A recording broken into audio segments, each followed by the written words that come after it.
Hello friends, welcome to Indian study पर आपका स्वागत है। दोस्तों, आज की इस वीडियो में आप सभी लोग जानते हैं 17 नवंबर का यूपीएसआई का फर्स्ट सेकंड और थर्ड शिफ्ट का एग्जाम जो है वो संपन्न हो चुका है, या यूं कह लीजिए कि फर्स्ट फेज पूरा खत्म हो चुका है।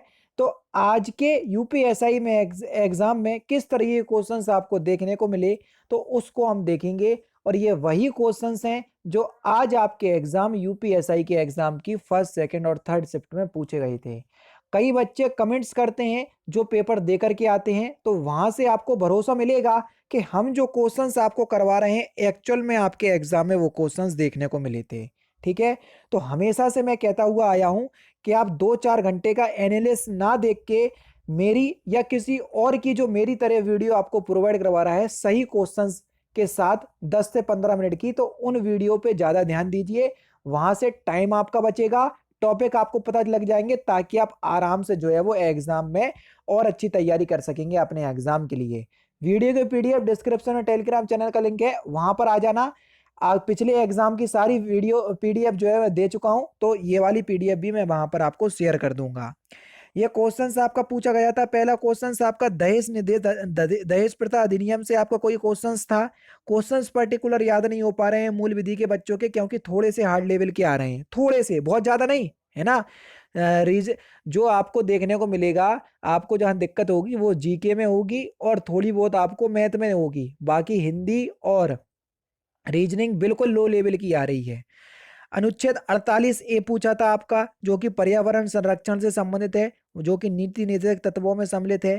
ठीक है, ये क्वेश्चन आपका पूछा था कि मौलिक कर्तव्यों को कौन से संविधान संशोधन के द्वारा जोड़ा गया।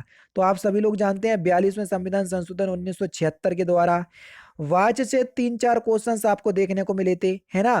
क्वेश्चन ऐसा लिखा था कि राम घर जाता है। अब इसमें कौन सा वाच है, तो ये तो आपका जाता है तो भाववाच का उदाहरण हो जाएगा। ठीक है, तो इस तरीके क्वेश्चंस आपको देखने को मिले थे, क्योंकि क्वेश्चंस पर्टिकुलर बस एक उदाहरण लिख दिया, उसमें पूछा था कर्मवाच, भाववाच या कृतवाच। तो इस तरीके से क्वेश्चंस देखने को मिल रहे हैं।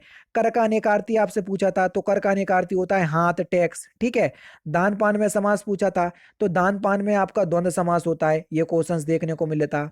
राज्यपाल का अध्यादेश देखो, जो अपना राष्ट्रपति होता है वो 123 के तहत अध्यादेश जारी करता है, लेकिन राज्यपाल 213 के तहत जारी करता है। ठीक है, तो अध्यादेश राष्ट्रपति वाला पूछा जा चुका था, वहीं मैंने आपको बताया था अनुच्छेद 213 के, अब राज्यपाल वाला भी हो सकता है कि पूछ लिया जाए, और देखो आज की शिफ्ट में पूछ लिया। नेक्स्ट क्वेश्चन स्टार्ट करने से पहले मैं आपको बता दूं दोस्तों, अगर आप उत्तर प्रदेश के किसी भी एग्जाम की तैयारी कर रहे हैं, तो अनअकैडमी आप लोगों के लिए लगभग सभी कोर्स चला रहा है जो उत्तर प्रदेश के अंदर आगामी एग्जाम है। यहाँ पर आपको देखो सारे कोर्स देखने को मिल जाएंगे। अभी हाल ही में इलाहाबाद हाईकोर्ट आरओ एआरओ का एग्जाम है, तो वो भी कोर्स चल रहा है। यूपीएसआई का एग्जाम आप सभी लोग जानते हैं 12 तारीख से स्टार्ट हो रहा है, तो ये भी आपका कोर्स चल रहा है।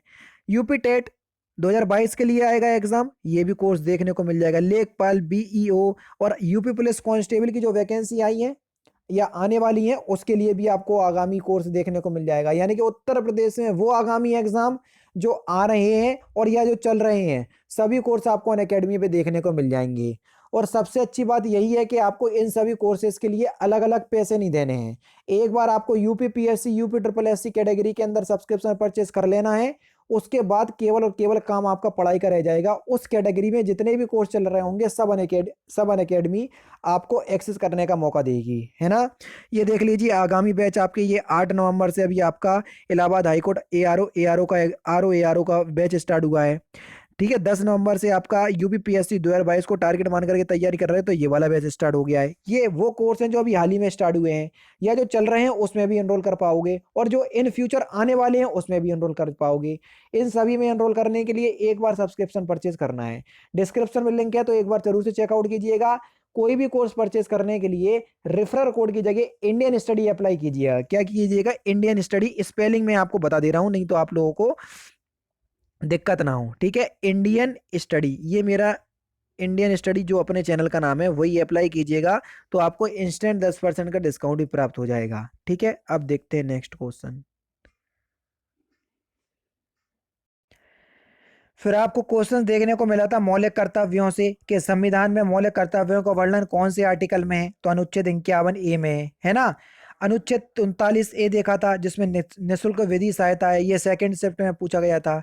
ज्ञानपीठ पुरस्कार निम्नलिखित में से किसे नहीं दिया गया? तो देखो जिसको दिया गया है वो मैं आपको बता दे रहा हूँ। सुमित्रा नंदन पंत को मिला है चिदम्बरा के लिए, ठीक है, ये सबसे पहले ज्ञानपीठ पुरस्कार पाने वाले व्यक्ति थे और महिलाओं में महादेवी वर्मा थी। रामधारी सिंधिनकर को उर्वशी के लिए मिला। आगे को मिला कितनी नाव में कितनी बार के लिए। नरेश मेहता को मिला संपूर्ण साहित्य के लिए। तो ये ज्ञानपीठ पुरस्कार मिलने वाले व्यक्ति या कवि हैं। जिनको नहीं मिला इनमें से जो ऑप्शंस में ना हो आप लगा सकते थे, ठीक है। अच्छा, एक क्वेश्चन पूछा था कि बच्चों और उसकी पत्नी को भत्ता देने का अधिकार कौन सी सीआरपीसी की कौन सी धारा में है? तो धारा 125 में है। मौलिक अधिकार का एक अनुच्छेद था कि मौलिक अधिकार को वर्णन कौन से अनुच्छेद में है? 12 से लेके 35 तक है। नगर पालिका किस भाग का विषय है या संविधान के किस भाग में है? तो नगर पालिका भाग 9A में है, इसको भी ध्यान रखना। जनसंख्या के हिसाब से लोकसभा का सबसे बड़ा क्षेत्र आप सभी लोग जानते हैं, हमारा उम्मीदों का प्रदेश उत्तर प्रदेश। सूरदास जी के गुरुजी पूछे थे जो कि वल्लभाचार्य हैं, ये क्वेश्चंस आपको देखने को मिला।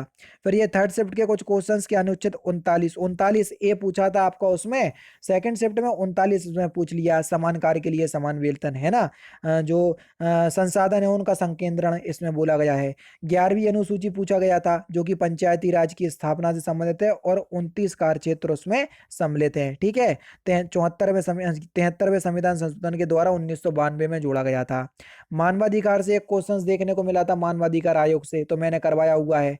तो एक्चुअल में पर्टिकुलर क्वेश्चन क्या था ये बच्चा नहीं बता पाया।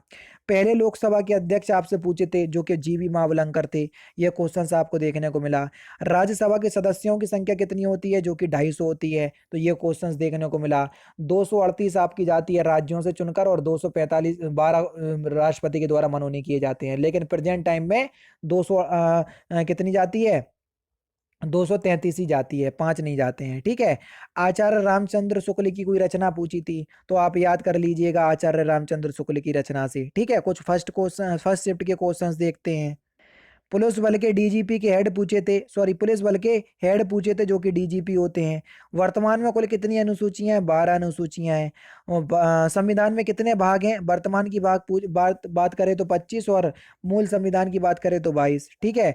3 तलाक से एक क्वेश्चंस देखने को मिला था। संविधान की आत्मा बी राम अम्बेडकर के अनुसार अनुच्छेद 32 को कहा जाता है। ओजोन परत किस मंडल में उपस्थित है? तो यह समता मंडल में उपस्थित है। अकर्मक सकर्मक क्रिया से क्वेश्चंस देखने को मिले थे। समाज से 2 क्वेश्चंस थे और समाज से थर्ड वाली शिफ्ट में भी क्वेश्चंस था, ठीक है। अगम का आपको विलोम शब्द बताना है जो कि सुगम होता है। तिमिर किसका पर्यायवाची शब्द नहीं है, है ना। तो अंधकार, रात्रि, ये सभी तिमिर के पर्यायवाची हैं, ऑप्शंस के हिसाब से लगा सकते थे। किस बोली में किस बोली में उपसर्ग नहीं लगता है? तो ये क्वेश्चंस पूछा गया था। स्वरों की संख्या आपसे पूछी गई थी जो कि 11 होती है, ठीक है। सुबह वाली शिफ्ट में आपको ये क्वेश्चंस भी देखने को मिला था कि प्रथम जैविक राज्य कौन सा है? तो वो सिक्किम है। यूनेस्को के विश्व धरोहर में शामिल कौन सा स्थल है? तो बच्चे बता रहे थे कि आगरा का किला, ऑप्शंस में दिया था तो आगरा फोर्ट सही आंसर होगा। कन्या भ्रूण हत्या से एक क्वेश्चन देखने को मिला था। भूमि अधिग्रहण से एक क्वेश्चन देखने को मिला था। बाणभट्ट की आत्मकथा किसने लिखी? तो आप सभी लोग जानते हैं, सुबह मैंने बताया था, इस क्वेश्चन का आंसर बताना आप। पत्र का समानार्थी आपको बताया था चिट्ठी होता है, पत्ता होता है, ये पत्र के समानार्थी होती हैं।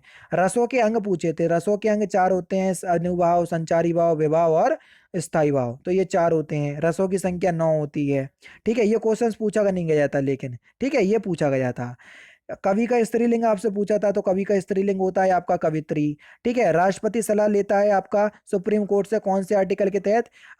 आर्टिकल 143 के तहत, ये क्वेश्चन आपसे पूछा था। हजारी प्रसाद द्विवेदी की कोई रचना थी, ठीक है। तत्सम तद्भव से 3 प्रश्न आपको देखने को मिले थे। विलोम शब्दों का कौन सा जोड़ा जो है वो सही है? इस तरीके से क्वेश्चंस देखने को मिला था। उसने अपना काम स्वयं कर लिया, तो इसमें सर्वनाम बताना है तो निजवाचक सर्वनाम होगा, क्योंकि स्वयं आप खुद, ये निजवाचक सर्वनाम में देखने को मिलते हैं। किस भाषा में ने परसर्ग का प्रयोग किया जाता है या किस बोली में? तो खड़ी बोली में किया जाता है। कौरवों की बोली आपसे पूछी तो वो खड़ी बोली है। विनय पत्रिका की भाषा आपसे पूछी तो ये ब्रज भाषा की रचना है, ठीक है। हालांकि विनय पत्रिका तुलसीदास की, और तुलसीदास की अधिकतर रचनाएं अवधी भाषा पे हैं, लेकिन विनय पत्रिका ब्रज भाषा में है, ठीक है। तो ये कुछ क्वेश्चन थे दोस्तों 17 नवंबर की फर्स्ट शिफ्ट और थर्ड शिफ्ट में पूछे गए थे। अच्छा, अब कल जो मैं वीडियो लेकर के आऊंगा वो मैं इंपॉर्टेंट आपको भाग करवा दूंगा, अनुच्छेद करवा दूंगा, क्योंकि यहाँ से आपको क्वेश्चन ज्यादातर देखने को मिल रहे हैं। फर्स्ट शिफ्ट के बाद क्या आप लोग चाहते हैं कि मैं फर्स्ट फेज के बाद कि मैं आप लोगों को जो आपकी मेरिट बन सकती है, कट ऑफ लग सकती है कितने क्वेश्चंस पे, तो आप लोग बताइएगा, तो मैं एक वीडियो बनाने का प्रयास करूंगा। ठीक है, तो दोस्तों फिलहाल की वीडियो में सिर्फ इतना ही। अगर आपको वीडियो पसंद आए तो प्लीज़ दोस्तों वीडियो को लाइक कीजिए, शेयर कीजिए और साथ ही साथ हमारे चैनल को सब्सक्राइब करना ना भूलें, क्योंकि मैं रोजाना इसी तरह के वीडियोस आप लोगों के लिए लाता रहता हूँ। नमस्कार दोस्तों, जय हिंद, जय भारत।